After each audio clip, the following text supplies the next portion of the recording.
বলদের জেল থেকে পালানোর জন্য জেলের রড কাটতেছিল। এর ভিতরে পুলিশ এসে পড়ে। তা দেখে জেলের বাইরে বলদে দাঁড়িয়ে থাকে। আসামি জেলের বাইরে থাকা সত্ত্বেও মাথা মোটা পুলিশ কিছুই বলে না।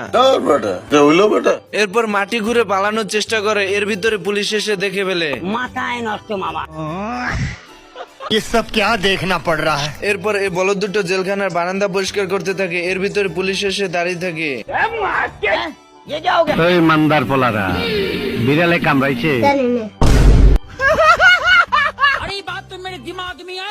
মামা মুড়িয়ালার টাকা দিমু এবারে মুড়িয়ালার কিন্তু টাকা দিমু না। এবারে জালমুড়িয়ালার কিন্তু টাকা দিমু। এবারে জালমুড়িয়ালার কিন্তু টাকা মেরে দিমু, টাকা দিমু। এবারে ঝালমুড়িয়ালার না টাকা দিমু না।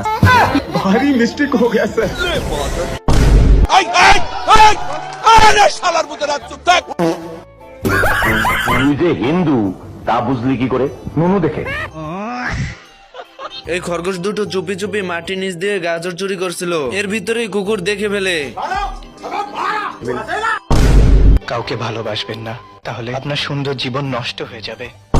साले को बम से उड़ा दूंगा एक बार हाथ में आ जाए तो। কুকুর খরগোশ ধরার জন্য গুয়াতে হাত দেয়। খরগোশ বোম এনে হাতের সামনে রেখে দেয়।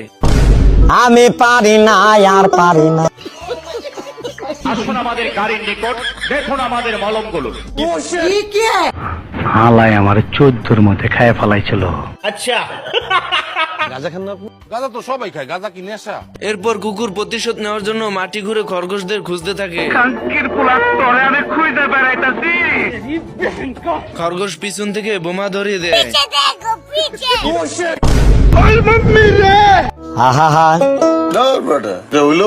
এই বলদ তিনটা বিন গাছ বেয়ে আকাশের উপরের দেশে চলে আসে। আর এখানে গাছপালা, পশু পাখি, পোকামাকড়, প্রাণী সবকিছুই দানব আকারের। এরপর তিন বলদে হাঁটতে হাঁটতে চলে আসে খাবারের টেবিলের কাছে। মাথায় নষ্ট মামা। এরপর তিন বলদে এতগুলো খাবার দেখে মাথার হুঁশ হারিয়ে ফেলে। এরপর পাশ থেকে একটা সিন্দুক দেখতে পায়। সিন্দুকের ভিতর উকি মারতে একটি জীবন্ত পুতুল দেখতে পায়। বলিস কি? কচু বনে হেগে গেল কালো কুকুরে।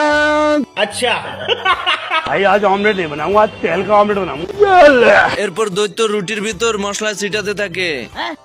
মশলার ঘ্রাণ পেয়ে ইঁদুর রুটি থেকে বেরিয়ে আসে। বন্ধুরা, ভিডিওটি ভালো লাগলে অবশ্যই লাইক শেয়ার করে দেবে। পরের বার দেখতে চাইলে অবশ্যই কমেন্ট বক্সে জানাবে। আমার চ্যাটার মাল।